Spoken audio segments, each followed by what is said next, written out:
So hey guys welcome back to my YouTube channel. તો આજે છે 30 ડિસેમ્બર અને અમારા એકચ્યુઅલી મેં ગરબા ક્લાસ ચાલુ કરી દીધા છે ફર્સ્ટ ઓફ ઓલ. અને ગરબા ક્લાસમાં હું રાતે 9 થી 10ની બેચમાં જાઉં છું. તો આજે છે 30 ડિસેમ્બર અને આજે અમે 2023નો લાસ્ટ ડે મનાવી રહ્યા છે. એકચ્યુઅલી ગરબા ક્લાસે કંઈક બીજો પ્લાન કર્યો છે કાલ માટે, તો હું ત્યાં નહીં જઈ શકું. અને આજે ડબ્બા પાર્ટી બી છે, તો મને એવું લાગ્યું કે થોડો નાનો બ્લોગ બનાવીને બતાવું કે અમે લોકો ડબ્બા પાર્ટી કેવી રીતે સેલિબ્રેશન કરીએ છીએ. એકચ્યુઅલી ડબ્બા પાર્ટી ત્યારે બી થાય છે જ્યારે અમારા ક્લાસનો લાસ્ટ ડે હોય છે ત્યારે બી.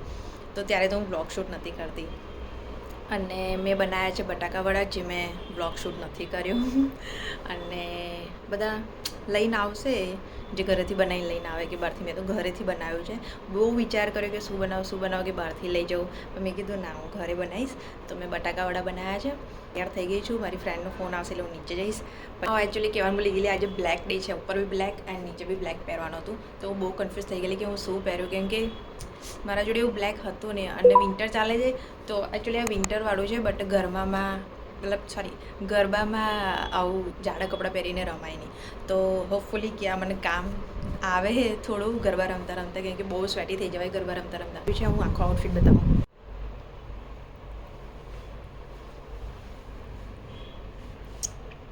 અને એકચ્યુઅલી તમને કહેવાનું બી રહી ગયેલું, આમે છે ને નેલ આર્ટ માટે મારા માટે અહીંયા ટેબલ બી બનાવી દીધું છે. તો અહીંયા બેઠી બેઠી નેલ આર્ટ કરું છું મારા. એન્ડ હમણાં મેં આ નેલ્સ કર્યા છે. પ્લીઝ કમેન્ટમાં કહેજો તમને આ નેલ્સ ગમ્યા હોય તો, કેમ કે હું સાઈડ બિઝનેસ એ બી કરું છું, કે હું નેલ આર્ટિસ્ટ બી છું. એકચ્યુઅલી મેં બટાકાવડા કર્યા ને, તો મારા નેલ્સ બી પીળા પીળા થઈ ગયા છે. ઓકે, તો મારી ફ્રેન્ડ આવે ને પછી તમને મળો. તો પ્રિયાંશી આવી ગઈ છે. મેં અહીંયા ડબ્બાનું લઈ લીધું છે.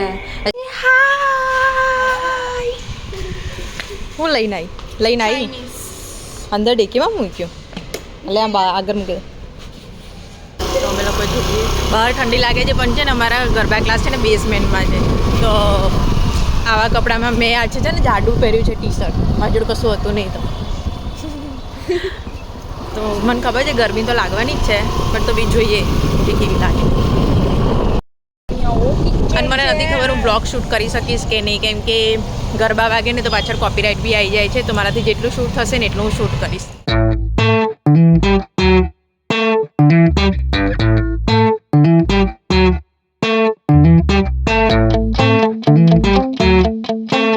આવો કંઈક અમારો નવો ક્લાસ છે બેઝમેન્ટમાં.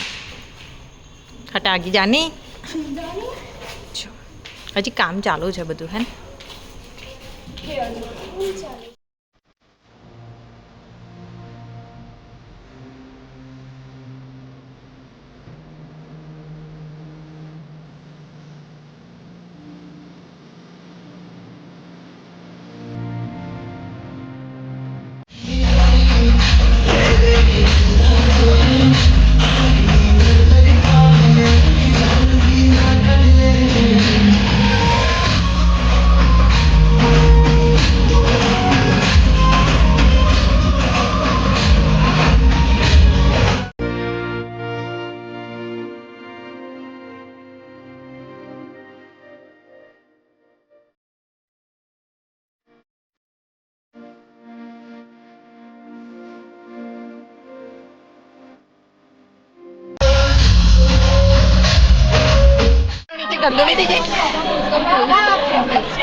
બેસન ના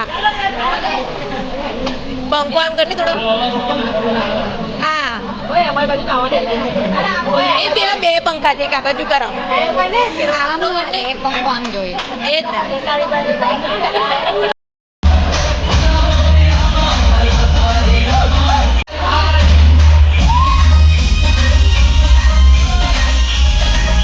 A few moments later.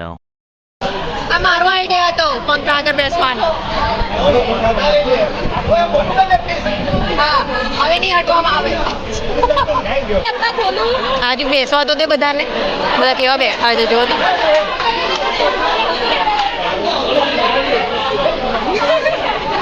હા, તું દેખાવું છું. પણ જો તો બધા કેવા બેઠા છે.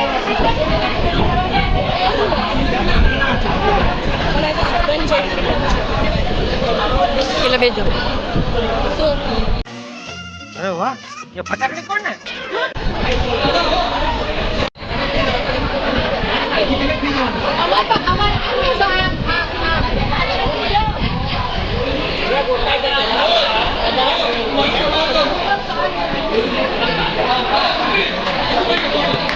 બટાકા વડા બતાવી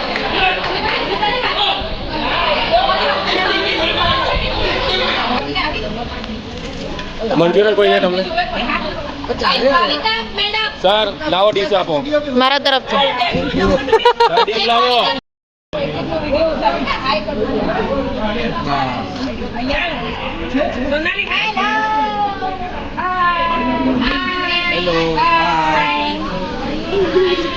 મારે બી આવું કરવું પડશે બધા જોડે હાથ બોલાવવું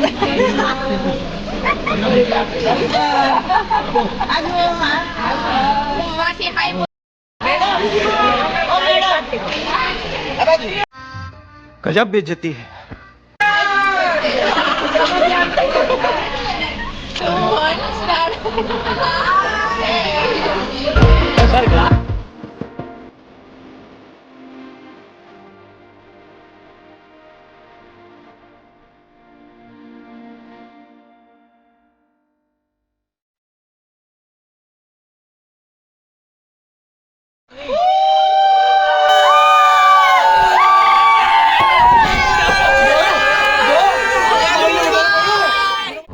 ફાઇનલી અમે લોકો ઘરે જઈએ છીએ 11 વાગી ગયા છે પિયાસમાં મૂકવા આવે છે બહુ લેટ થઈ ગયું છે એકચ્યુઅલી બધા એટલું બધું લઈને આવ્યા તો મોસ્ટલી બધા ચાઇનીઝ જ લઈને આવ્યા તો હું એકલી જ હતી જે વડા લઈને આવી હતી અને બધાને બહુ ભાયા તો બહુ મજા આવી આજે અમારી તો 31st આજે જ થઈ ગઈ એમ કોઈ હેપી ન્યુ યર એવું કશું કીધું બી નહીં કોઈ જોકે આજે હેપી ન્યુ યર છે નહીં આજે 30 ડિસેમ્બર છે તો કાલે બધાને હેપી ન્યુ યર તો તમને બધાને happy new year Riyansi happy new year ખબર નહીં આપણે કાલે મળીશું કે નહીં કાલે મળશું કાલે શ્યોર છે મળશું હા તો દેવી મારા સબસ્ક્રાઈબર છે બધાને હેપી ન્યુ યર તમારું 2024 સારું જાય બસ એવી જ આશા રાખીશું બીજું બધું મને આવું બધું છે ને લાંબુ મને કહેતા નહીં આવડતું તો હું છે ને હેપી ન્યુ યર જ કહીશ સો બધાને happy new year and thank you so much for watching this blog please like share અને સબસ્ક્રાઈબ જરૂરથી કરજો બાય